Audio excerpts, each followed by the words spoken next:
All right, we are live on Facebook and other places. And Karen Perkins, it's so delightful to see you again this week and be able to just share this special time. This is called our weekly dose of awesome. And there's so much good stuff Anytime going I'm on. with you, Becky, I feel awesome. You just make Uh, everything awesome in life. well, I that makes me happy you say that, but I think that's what you do as well. So you have some pretty special news that wanted you to share, and Oh, yeah. so I'm interested in seeing what that's all about and sharing with everybody some pretty cool stuff. Well, here's some pretty cool stuff. And Becky will give you a link later so that you get extra cool stuff. And Friday is the viewing of How Thoughts Become Things. And we want to invite you to be the first people to see the movie. And I'm going to have Becky have a link. And with that link, you're going to get a couple of extra special gifts in addition to getting your ticket to How Thoughts Become Things. Now, Friday, it's, I want to say at 11:30. It might be earlier, so we're going to have to give you the exact time. 11:30 Pacific time, which is what, 11, 12, 12, 1, 2. It's 3:30, 2:30, 2:30 Eastern 2:30. time. I have to always go Mountain Central. Oh, I Okay, know. I 2:30 have to Eastern start time. counting. But it's exciting, and she'll give you the exact time because I've heard a couple of different times, and I don't want you to be late or sit on the line too long. And then again, we'll give you some special gifts with that because Becky is awesome. Yeah. Well, so this was supposed to come out earlier, but with all the coronavirus, so all those things that happened as a result, now they're doing an online showing, correct? They're doing the online showing, which honestly for you is the best thing ever because you get to go instead of paying the several $100s to see it in person. You get to go and see it. And, we're going to let you see it just for free, complimentary. I know the CDs and things are 1997, and some people are charging you that to come. But Becky and I are gonna just make sure that you get in there without any cost because you are special because you are part of Becky's tribe. So Aw. complimentary. And how thoughts become things. I know we talked about it just a little bit last week, Becky, but I have to tell you guys, I have been excited about a lot of my projects. I really have. But this is one of those ones that I know is going to be earth shattering. Just, it's going to take the world by storm. The Secret in 2006 changed the way most people looked at things. Right. It was the what and how, or excuse me, the what and why. This is the how. And a lot of the media that have already seen parts of it are saying, oh, this is going to just blow The Secret out of the water. It's just, you've got the same type of cast members. You've got Bob Proctor, Murray Diamond, and Bob Doyle, and John Asheroff, and John DeMartini, and a bunch of others whose names I'm going blank Very on at the powerful. moment. Yeah, I mean, you've got the thought leaders, the experts in this, in the movie. And, I'm excited to be listed among those experts and go over all of these things that you personally can do so that you can change your thoughts without too much effort. But you change your thoughts, you change your life. Seriously, chemically, physically, emotionally, spiritually, with friends, with the way people treat you, with the way you treat people, with the things that people want to give you, the things you attract yourself. Every one of those things start here with your thoughts. Oh, so true. I remember when The Secret came out, we watched it a number of times, and many times my whole living room would be full of friends Yep. and family that were listening. And yet, that was 2006. Look at what has transpired since then. This has been many years later, and our whole world is going through quite a change. I don't think we'll ever be the same as a world. Nope. But what better time for something like this to happen now? You know. Oh, absolutely. So, how did you get involved in this? How did this? What's your role in this, and how did that happen? Well, I run with a lot of the thought leaders, and I have spent many, many years with working with emotional intelligence. And I teach the logic behind emotions and the emotions behind logic, but all of it starts with the thought. And people are often telling me, oh, you can't change your emotions. No, but you can change your thoughts, which therefore change your emotions. Because I told you this last week, I believe. The amygdala, which is about the size of a pinhead, right here in your brain, when you have a thought, it flows through the amygdala that assigns it its physical reaction and its emotion. And then we behave accordingly. Now, I also told you the opposite emotions have the same physical reaction, but that's another day.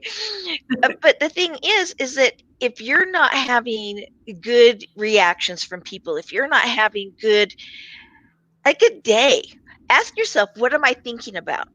What are the kinds of thoughts that I am incurring? And then switch those thoughts. Well, yeah, it's that easy.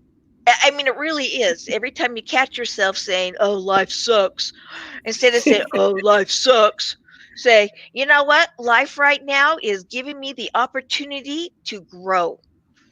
And sometimes, well, my mom's I have a million quotes that I love from my mom, but one of them is kites rise against the wind.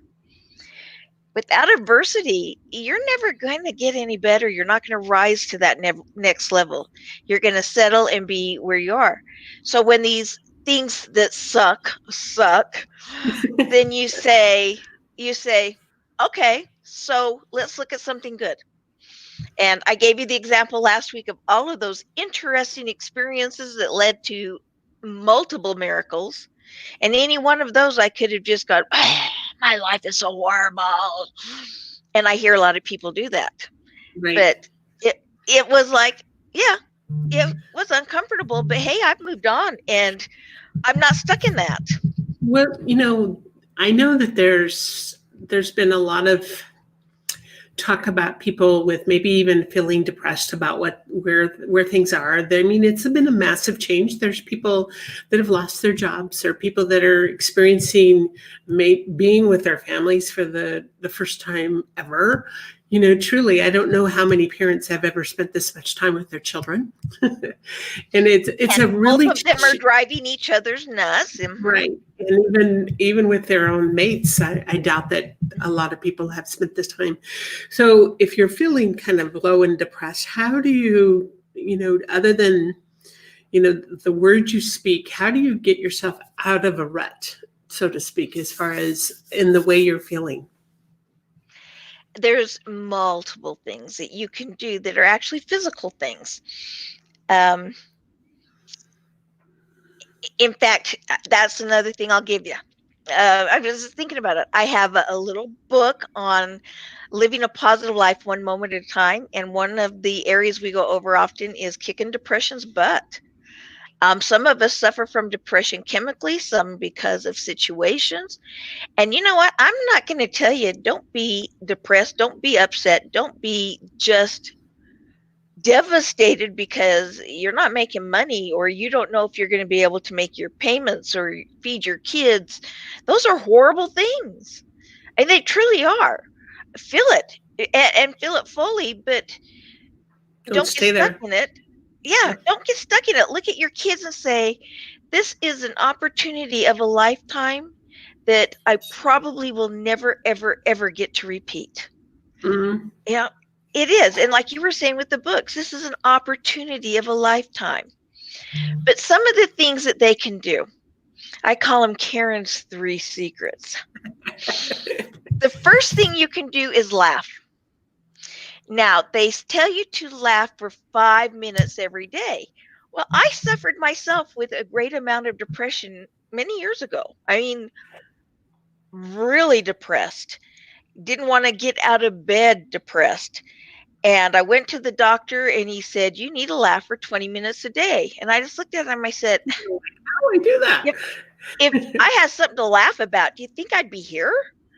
And I'm one of those laughers that go, and I feel accomplished. I totally found the joke hysterical, and I'm not a laugher. I'm better now. But he said, that's okay. Smiling for 20 minutes a day is equivalent to laughing for 5. And he said, the second thing I had to do was walk for half an hour a day. He said, leave your house, walk 15 minutes away, 15 minutes, turn around and walk back home. And he says, and if you have a hard time remembering to smile, smile while you're walking. So here I am out walking, scaring the tar out of my neighbors because it's like, ugh. And they're like, okay, that's just scary. But pretty soon I found that smiling was easy. And then I realized that I smiled all the time. And then I realized that I never really even thought about it. And people would say, man, you're always smiling. And I'm like, I am. And then some things happened and I stopped smiling as much. And it was amazing the difference I felt and the difference in the way people treated me. So smile for 20 minutes a day or laugh for 5, consecutive, by the way. And then walk for half an hour every single day. Smile while you're walking. The third one, seriously, drink lots of water. 8 ounces of water. 8 ounces of water produce enough endorphins to clear out all of the other things that are causing pain. Now imagine if you drank the amount you were supposed to drink.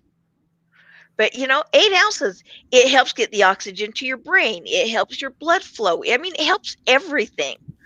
So smile, walk, drink.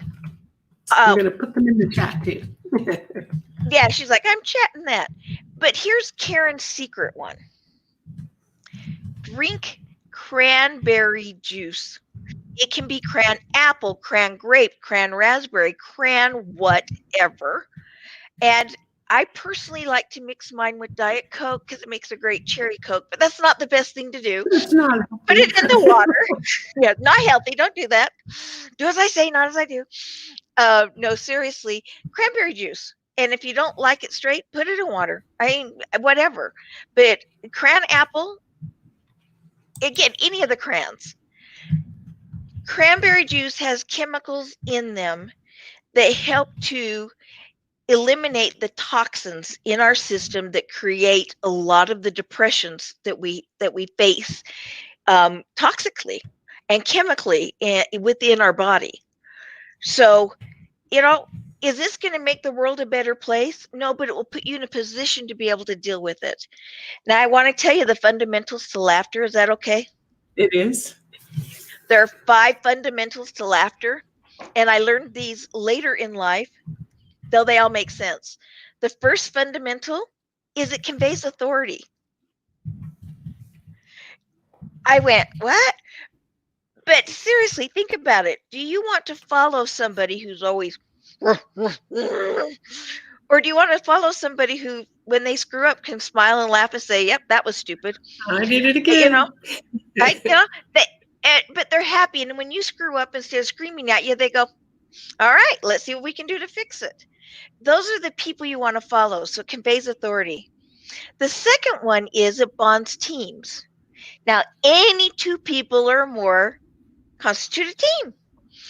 And when you laugh, you have that inside joke. And that overwhelming need to slap them tends to go away. Now, real fast story. I worked with a guy named Garth. Oh, gosh, it's been 25 years ago. I worked with this guy named Garth. Didn't know him from Adam before I started working there. But the moment I met him and the moment he met me, the 2 of us just grated each other. But he was a perfectly nice guy. But, I just see him and I never did. But that overwhelming need to slap him was one of those I went, why do I feel like this. I finally determined we were lovers in a previous life. And so I walked up to him and I said, Garth, I've decided we were lovers in a previous life and it did not end And well. we did not like each other. And he just started to laugh and I started to laugh. We never became friends, but when we saw each other, that overwhelming need to slap each other went away. And now we smiled and nodded and went on. Again, we did not become friends, but we had an inside joke. And it actually bonded us as a team. Now, most people aren't going to be that overwhelmingly obnoxious to you, but it bonds teams. The third fundamental is that it produces the endorphins that are similar to morphine. Now, give me my drugs. You know, when I'm upset, it's like, give me. And I'm not a drug addict, but you know what I'm saying? It produces those endorphins that actually make you feel better physically and mentally. So it produces those endorphins. The fourth fundamental, now I have to stop and think what the fourth one was. Conveys authority, bonds teams, produces endorphins. And the fourth one apparently doesn't matter to me. And the fifth one, I'll come back to it when it'll come to me when I'm not thinking about it. But the fifth one really is that it opens up your mind to possibilities.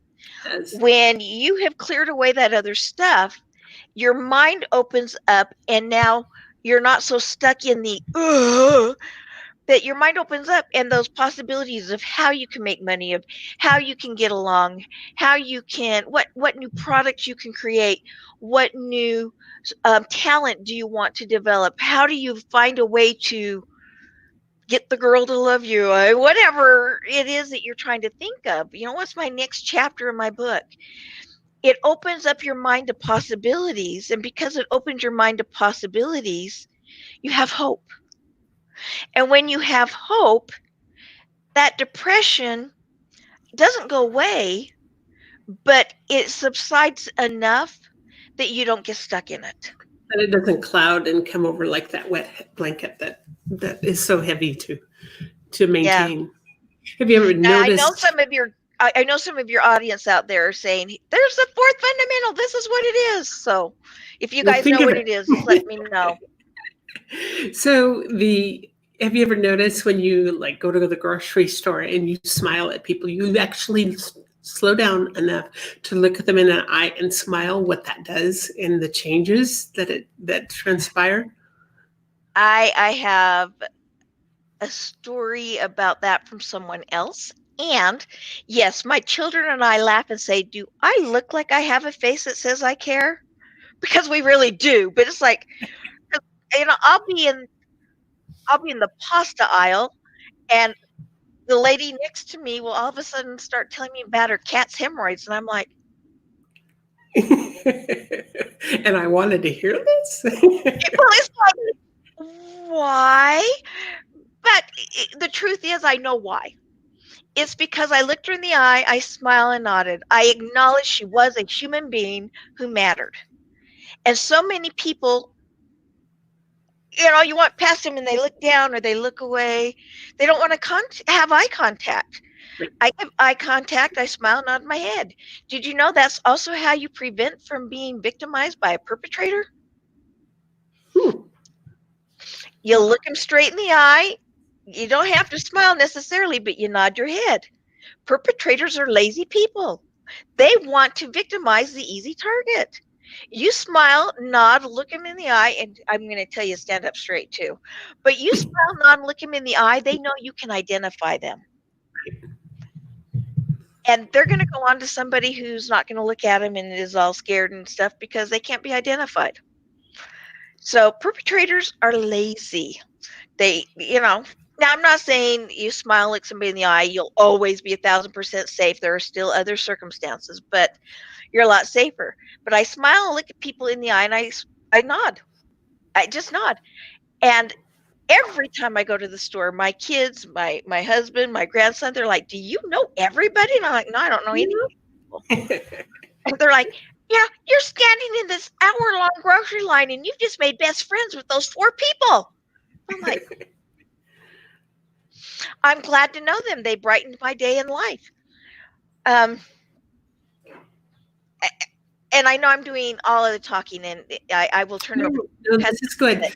Let's kind of circle back around to the movie that's coming out, How Thoughts Become Things, and give a little more detail about what they can expect if they're going to watch this movie. They're going to find actual blueprints, step by steps of how to modify their thoughts. They're going to find out why their thoughts create the kind of events they create in their life. They're going to find out how to really influence other people, how to draw people in, how to attract people without really having to try hard. And it's just by the way you think, because you behave differently when you think. And it goes back to me smiling at people in the store. If I was mean and irritable, trust me, I would not be smiling at people. But, it goes back to that, which also now leads you back to the law of attraction. Everything we get in life comes from somebody else. Everything. Our groceries, it deals with the farmers. And, well, but yeah, I planted my own groceries. Okay. And typically the water is going to come from the water company, unless you're out in the middle of nowhere and you're getting it from the stream, which hallelujah to you. But did you cut down a tree with your fingers to make the tools, to plant the seeds, to grow the garden? Or did you use an axe that you may have gotten from somebody who made it to cut down the tree, and a hoe to hoe it? I mean, everything we get in life has other people involved. And when you can change your thoughts and attract people, you now also attract other things, if not from those people, from others. And people, some don't believe in the law of karma, some do. They call it debt karma. When somebody does something good for you, subconsciously you want to do something good for them. If not yourself, then somebody else. And, it might be, I want to do something good for Becky. So am I going to go and write 20 books right now? Or am I going to know what a great job she does and love her and tell other people, you know what, you need to go see Becky about your book? Now, other people are coming to Becky. Now, is it because of me? No, it's because she's fabulous. But yes, it's because I passed the word. But if Becky was like hard to deal with, I'd be going, there are a lot of publishers out there. I know a dozen of them. Let me give you a dozen names.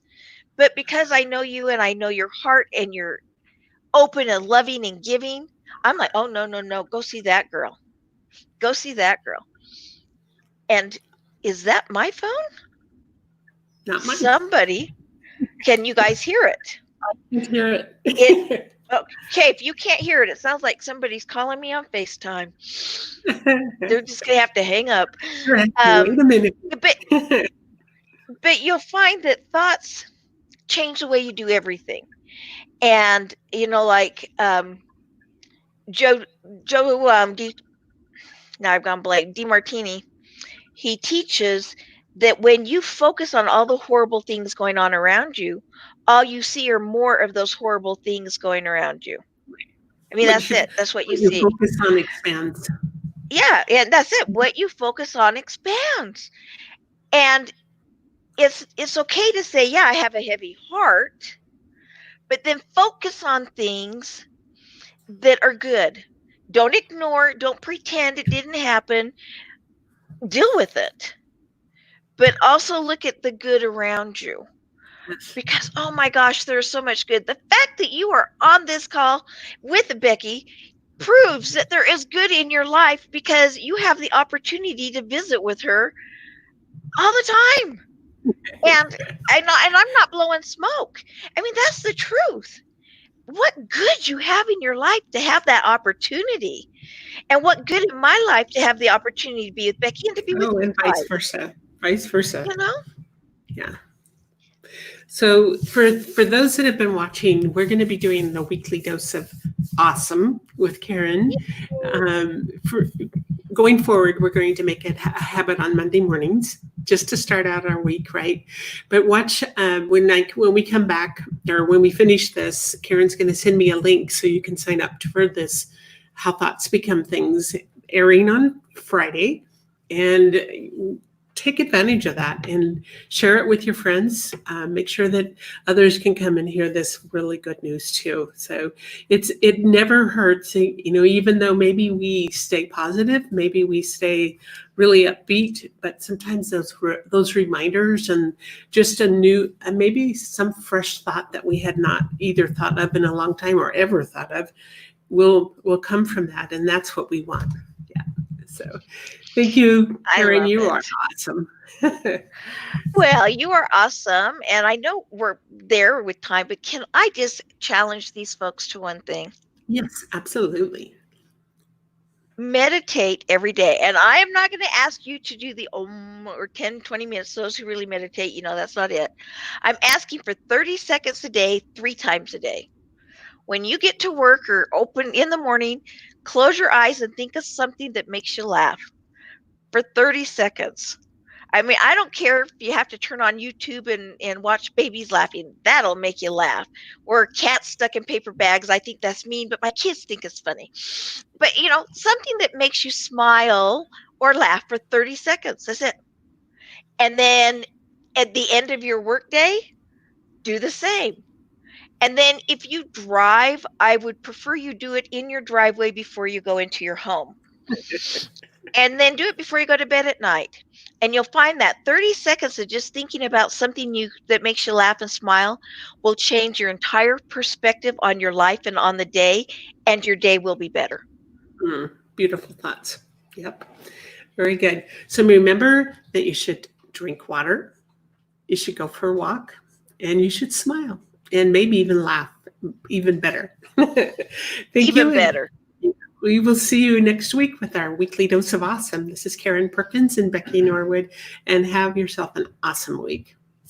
Yeah. Mwah. There we go.